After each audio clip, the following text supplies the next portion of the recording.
Hello, welcome back to another episode of the Monday Morning Show. Today we're going to be talking about a very serious topic. Thank you to our co-host Athena.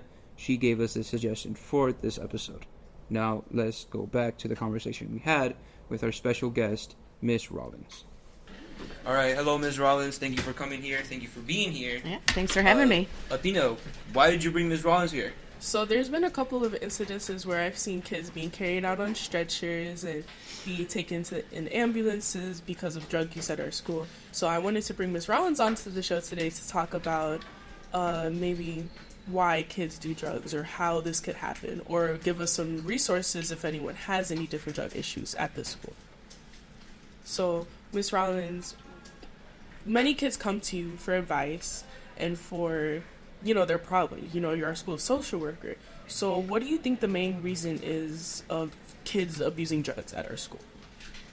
Yeah, I think that a lot of kids are using drugs right now because of lots of different reasons, right? So we have kids who are bored and they think it's fun, right? And I think sometimes kids are just like out and they're doing things and they're like, oh, this might be fun.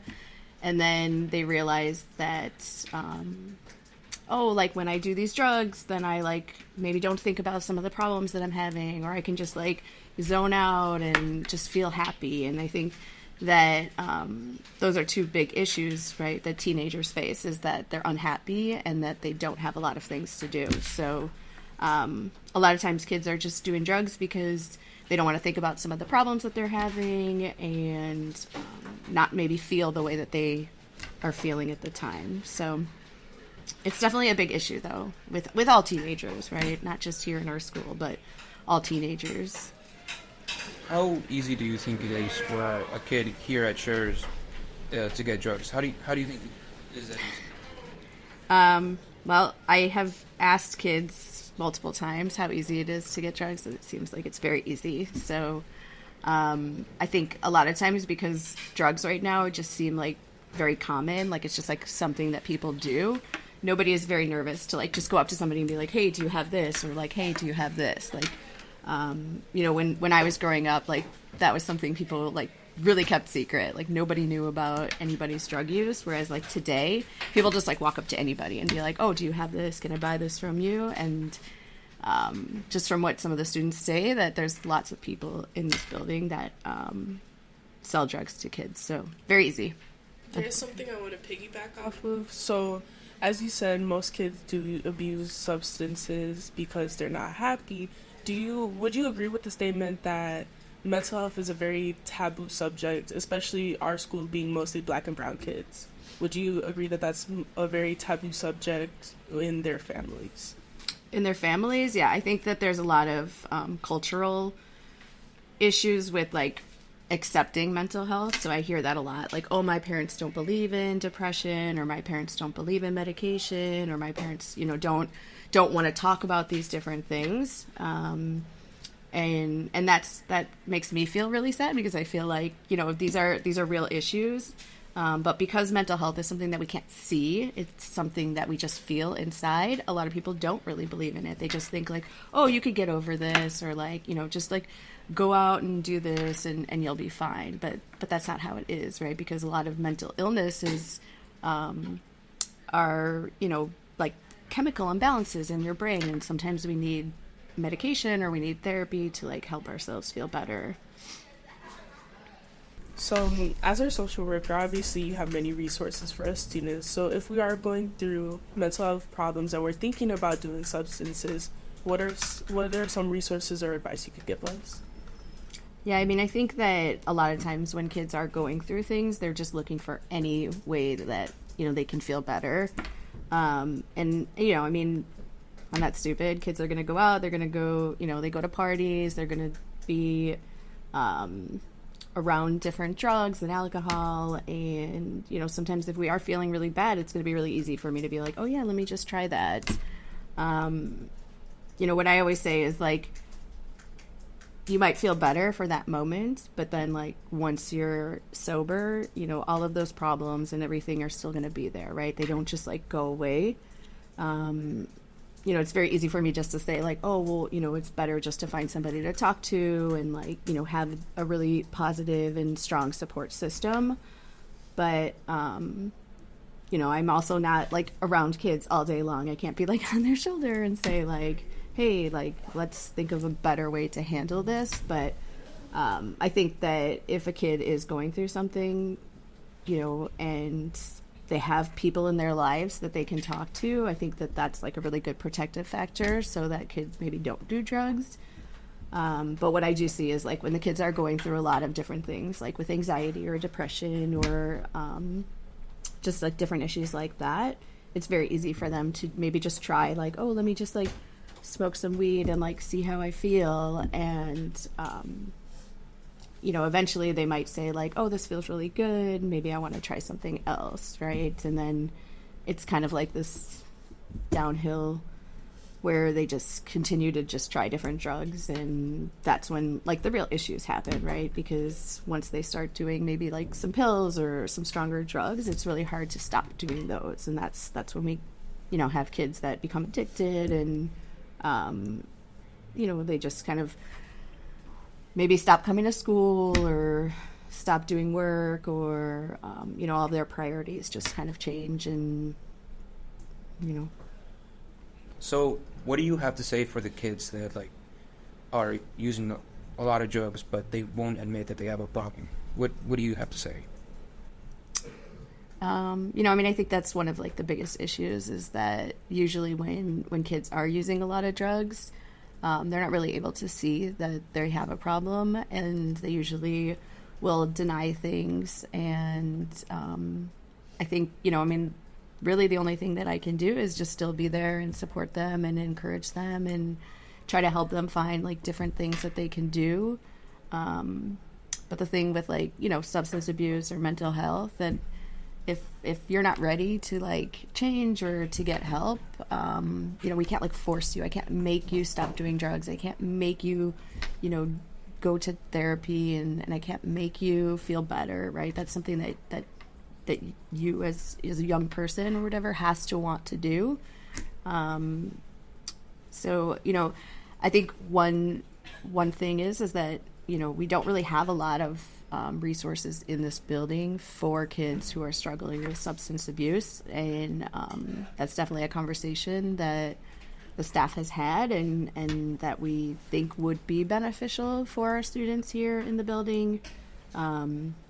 But right now, like if I see somebody that I think is struggling, I think we just kind of pull all of our resources together with like the different counselors in the building and staff members in the building who might have a relationship with that student and, just try to support them and encourage them whatever way that we can. But, typically those are the hardest kids for us to get to because, they're the ones that probably need it the most and don't see it or don't want to change at that time. Has there been like a kid that been giving you like excuses? Not like say like excuses, but like it will give you like an explanation on why they do it, but the explanation is kind of not a really good reason.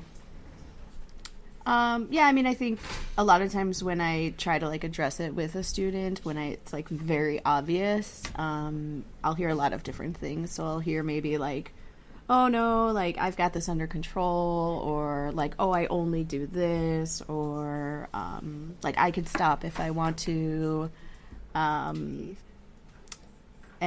I think that kids start to maybe, I don't know. I think it becomes like this habit and this pattern, and then we start to see maybe kids doing things that they wouldn't normally do, right? So, if I really want to get something and I don't have access to it, like, you see all over the city, right? You see kids that are like stealing and, like there's a lot of like carjackings, there's a lot of armed robberies, like there's a lot of increase in all of this stuff, right? So that kids can have access to money or whatever because they want to probably get drugs, right? So, this is a huge issue everywhere. And I think kids are always going to make excuses, right? Even if I said to you like, oh, hey, why didn't you go to class today, right? You're going to be like, oh, I was in class, or like, oh, the teacher wouldn't let me in or something, right? Because a lot of times we don't want to admit when we have an issue, right? We don't want to say like, oh, I have a problem, right? That's a huge thing for somebody to actually say, is like, oh, I have a problem, I need help. To kind of piggyback off of that, so I feel, my personal opinion, I feel like there's no good excuse to abuse substances. So let's say, like, for example, some people smoke weed for if they can't eat, like people with cancer, or if they have bad insomnia to make them go to sleep. But I feel like at some point they start abusing that, and that's when I feel like there's no good, reason. Because it's like, oh, for sure, yeah. Weed, Well, I think, like, there's obviously medicinal purposes for marijuana, right? That's why, lots of states have made it legal, because it does help with, like, pain, or it helps with sleep, or it helps with, like, arthritis. It helps with a lot of these different, like, medical things. And, we know that, like, kids maybe use it to, like, help them focus in school, or, kind of, like, help them clear their minds so that they can not be so distracted. But, I think that there's a kind of a difference between maybe somebody doing it to, like, help them maybe focus in school, and then for them to just be, like, high all day long. And, like, and that's where the issue comes, right? So, like, if you're going to, like, go, I would love for kids to just never do drugs in school, but I'm, trying to be realistic, and we know that that's something that probably is not going to happen. But when kids are just like zombies walking around, or they're falling out of their chairs, or they're laying on the ground in the stairwell, like that's an issue, right? Like that's a big issue. So as someone, from my personal experience, who has a lot of friends who do drugs in this school, or a lot of family members, or just close people to me who do drugs, what is a resource that I could get to support them? How do I support my loved ones when I cannot directly tell them, hey, stop doing this? It kind of just made me think of another thing, though, before I answer that. It's just like, sometimes that is the culture, right? Is that, like, we grow up in families that do drugs around us, and so we feel like it's normal, and so then we do that also, right? So that just kind of made me think of another reason why kids sometimes will do drugs, is that just everybody around them does, right? And it's hard, I think, as a friend to, like, say to, your friend or your family member, like, hey, I'm worried about you, or like, I have these concerns, and I think you need to get help.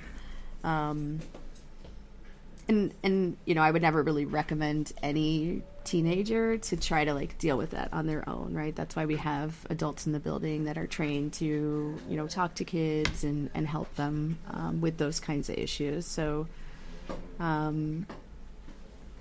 think that, if you do have concerns with, like, your family members or your friends, just trying to, like, encourage them to, talk about it, or if it was somebody here in the school, like, you could always just, like, bring them to one of the social workers or one of the counselors, and just be like, oh, hey, can you come with me, and, like, do you want to meet this person, and and then let that person maybe try to work their magic by talking to your friend. It's a little bit different, I think, with a family member. I think that's something more for, like, the adults to really address with their family members, but I can, you can always find, like, a counselor or social worker to give you, like, resources, or different, like, agencies that maybe the person can get connected with. We always have lists of those. My last question would be, like, what kids, like, so what are the kids that, like, don't think about their future? They're, like, just thinking about now when they're doing drugs. When you think about now, do you think they think about the future? Do they think about, like, what they're gonna do after, or do you think they just stick with just now, and then, like, then when they get older, I think most kids just think in the present, right? It's really hard for kids to think about their future, which, we really try to instill with kids starting in freshman year, is like, hey, like, these choices that you're making right now do have an impact on your future. But, when you're 14 years old, it's really hard for you to think, like, how something that you're doing is going to affect you when you're 25 or 45 or anything. And I think because our brains are not fully developed as 14-year-olds, 15-year-olds, we don't have that ability to really grasp what that means and understand that. And so, yeah, you're like, oh, yeah, like, this is fine. Like, oh, I hear kids all the time, like, oh, like, my junior year is when I'll, like, totally stop doing all that and I'll, like, get everything, on track. But sometimes, by junior year, it's, you're too far, and so it's even harder, right? And so, yeah.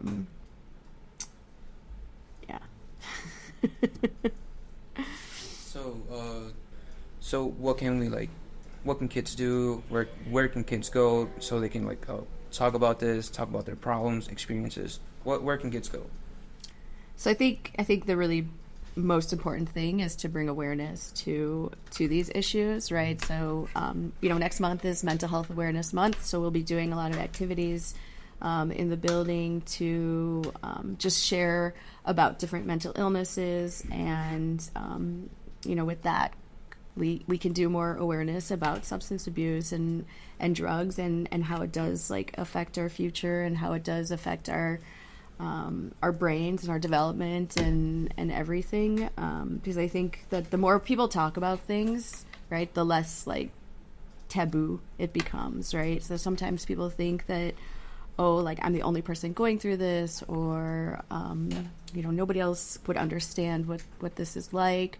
But the more we bring attention to these different issues, the more people will feel like it's okay to talk about. And if people are talking about things, then maybe they won't be doing so many things because they're going to have a bigger support system, and they're going to have they're going to have more information and knowledge. So they might say oh, I learned about what this drug could do to me, and seems fun, but I'm good. I don't want to do that. I'll stick to doing this. Or I think also the more activities kids are involved with, the more support systems they have, the less chances they're going to do that, because they are going to start thinking about their future, right? So when kids are motivated to do things with their lives, they're going to be less likely to want to hurt their bodies and hurt those chances. All right. Thank you so much for coming to the show. Yeah. Thank you for talking about it. Yeah. Thanks for having me. That was a good conversation we had. It sure was. Ms. Rollins left us a bunch of resources where you can scan the QR code right here to check them out. And don't forget, teachers, if you want to announce something or be on the show, please scan our QR code. And like always, thank you for watching and thank you for being here. And with that, we're out.